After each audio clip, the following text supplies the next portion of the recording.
ఒకానొకప్పుడు కోసల అనే దేశం ఉండేది. అది చాలా విస్తీర్ణమైనది. దాని రాజధాని అయోధ్య నగరం. ఈ నగరాన్ని మనవు నిర్మించాడు. ఈ నగరం ఎప్పుడూ నీళ్లు, పూలు చల్లి మంచి సువాసనలతో ఉండేది. శత్రుదుర్భేద్యమైన పట్టణం ఇది. అయోధ్య నగరానికి రాజు దశరథ మహారాజు. ఆయన శూరులను, వీరులను, వేదం చదువుకునే వాళ్లను తన రాజ్యంలో పెట్టుకుని చాలా ఉదారంగా చూసుకునేవాడు. ఆయన దీర్ఘదర్శి, అంటే ఎప్పుడో జరగబోయే విషయాన్ని కూడా ఇప్పుడే లెక్కగట్టేవాడు. అతిరథుడు, అంటే యుద్ధంలో ఎంతో మంది వచ్చినా ఒకేసారి యుద్ధం చేయగలిగేవాడు. దేవతలకు కూడా ఒకనాడు యుద్ధంలో తన వంతు సాయం చేసి వాళ్ళను యుద్ధంలో గెలిపించాడు. ధర్మాన్ని ఎప్పుడూ ఆచరించేవాడు. ఆయన ఒక రాజర్షి. ఇంద్రుడు, కుబేరుడు దగ్గర ఎంత ఐశ్వర్యం ఉందో దశరథ మహారాజు దగ్గర అంత ఐశ్వర్యం ఉంది. అయోధ్య నగరంలో అందరూ తృప్తిగా భోగంతో, ధర్మంతో గడిపేవారు. మహర్షుల మనస్సు ఎంత నిర్మలంగా ఉంటుందో ఆ నగరంలోని ప్రజలంతా అంత నిర్మలంగా ఉండేవారు. కానీ దశరథ మహారాజుకి మాత్రం ఒక బాధ ఉండిపోయింది. వంశం నిలబెట్టడానికి సంతానం లేదు.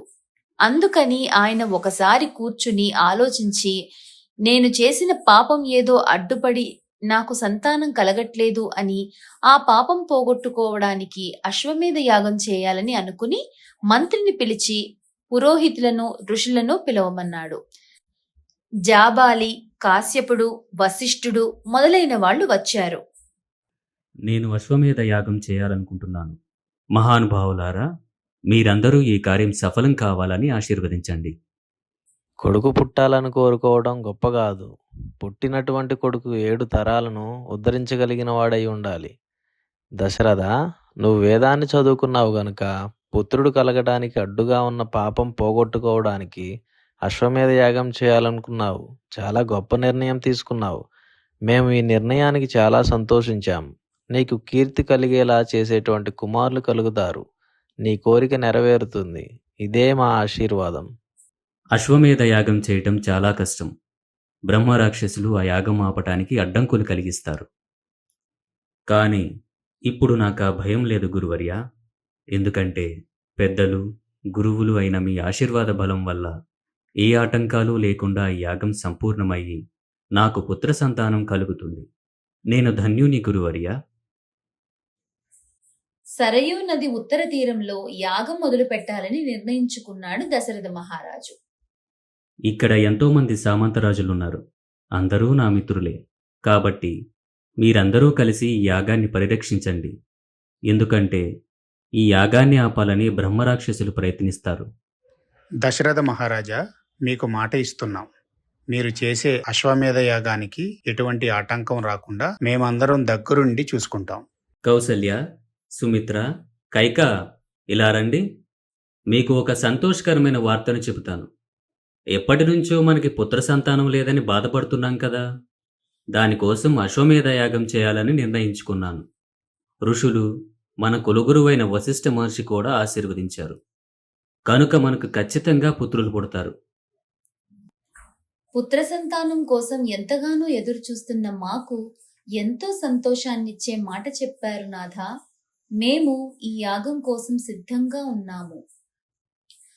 దశరథ మహారాజు అశ్వమేధ యాగం చేసి పుత్ర సంతానాన్ని పొందబోతున్నాడని ఆ నగర ప్రజలంతా చాలా సంతోషంగా ఉన్నారు. ఎందుకంటే దశరథ మహారాజు అంటే ప్రజలకి ఎంతో ప్రేమ. దశరథ మహారాజుకి సుమంత్రుడు అనే మంచి మంత్రి ఉన్నాడు.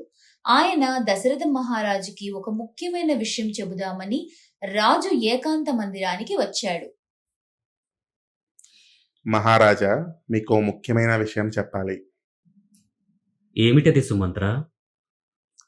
నేను చెప్పేది ఇప్పుడు విషయం కాదు. ఒకానొకప్పుడు బ్రహ్మర్షి సనత్ కుమారుడు ఋషులతో చెప్పినటువంటి విషయం నేను తెలుసుకుని చెప్తున్నాను. ఏమిటా విషయం సుమంత్ర?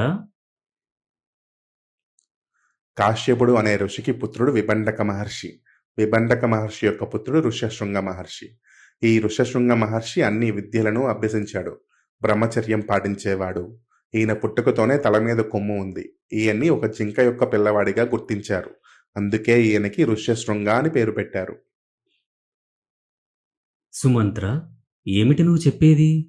ఈయన జింక వల్ల పుట్టినవాడా? అలా ఎలా పుట్టాడు? నాకొంచెం వివరంగా చెప్పు. విభండక మహర్షి ఒకానొకప్పుడు నదిలో స్నానం కోసం వెళ్ళాడు. నదిలో స్నానం చేస్తుండగా ఎదురుగా ఊర్వశి కనిపించింది. ఊర్వశిని చూడగానే మహర్షి యొక్క రేతస్సు పతనమై నదిలో కొట్టుకుపోతుంది. విభండక మహర్షి ఊర్వశిని చూడగానే చలించిపోయేంత వాడు కాదు మహారాజా. ఇది అంతా దైవానుగ్రహం వల్ల మాత్రమే జరుగుతుంది. నదిలో కొట్టుకుపోతున్న రేతస్సును ఒక జింక నదిలో నీటితో పాటు రేతస్సును కూడా తాగివేసింది. వెంటనే అది గర్భం దాల్చి ఒక బిడ్డను కూడా కనింది. ఆ బిడ్డకు తండ్రిలోని తేజస్సుతో పాటు తల్లిలాగా ఒక కొమ్ము కూడా ఉంది. బిడ్డ పుట్టాక ఆ జింక స్వర్గలోకాలకు వెళ్ళిపోయింది. సుమంత్ర, ఒక జింక బిడ్డను కనడం ఏమిటి? కన్నాక స్వర్గలోకానికి వెళ్ళడం ఏమిటి? ఇది ఎలా జరిగింది? మహాత్ముల యొక్క పుట్టుకకు అమ్మవారు ప్రణాళికలు చేస్తుంది మహారాజా. ఒక మహాత్ముడు ఒక కారణానికి పుట్టాలి, కానీ ఒక మహాత్ముడు పుట్టాలంటే అంతటి ఇంకొక మహాత్ముడి యొక్క తేజస్సు కావాలి.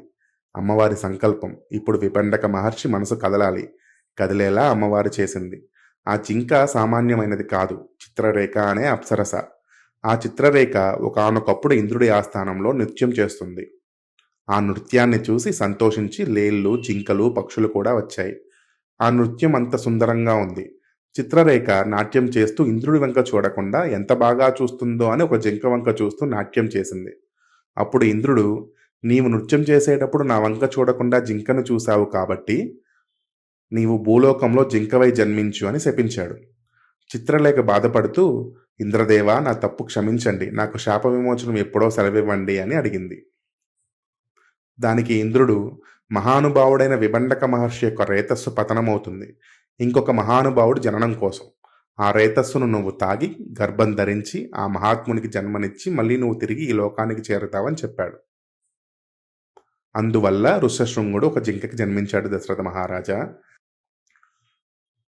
ఆ తరువాత జింక స్వర్గానికి వెళ్ళిపోయింది. ఆ ఋష్యశృంగ మహర్షి మహానుభావుడు. ఈయనకి ఆ అడవిలో తన తండ్రి తప్ప ఇంకెవ్వరూ తెలియదు. అసలు ఆడ, మగ అని రెండు ఉంటాయని కూడా తెలియదు. ఈ లోకంలో తన తండ్రి తప్ప ఇంకెవ్వరూ లేరు అని అనుకునేవాడు. తన తండ్రి తెచ్చి ఇచ్చే పళ్ళు, దుంపలు తప్ప ఇంకొక ఆహారం కూడా తెలియదు. నిత్య తృప్తుడు. చాలా గొప్ప తపస్సు చేయడం వల్ల అపారవంతమైన శక్తివంతుడు అయ్యాడు ఋష్యశృంగుడు. ఈ మహర్షి పెరుగుతున్న కాలంలో పక్కనే ఉన్న అంగరాజ్యంలో వర్షాలు పడడం ఆగిపోయి కరువు తాండవించింది. అంగరాజ్యాన్ని రోమపాదుడు అనే మహారాజు పరిపాలిస్తున్నాడు. ఆయన ఒక అధర్మం చేశాడు మహారాజా.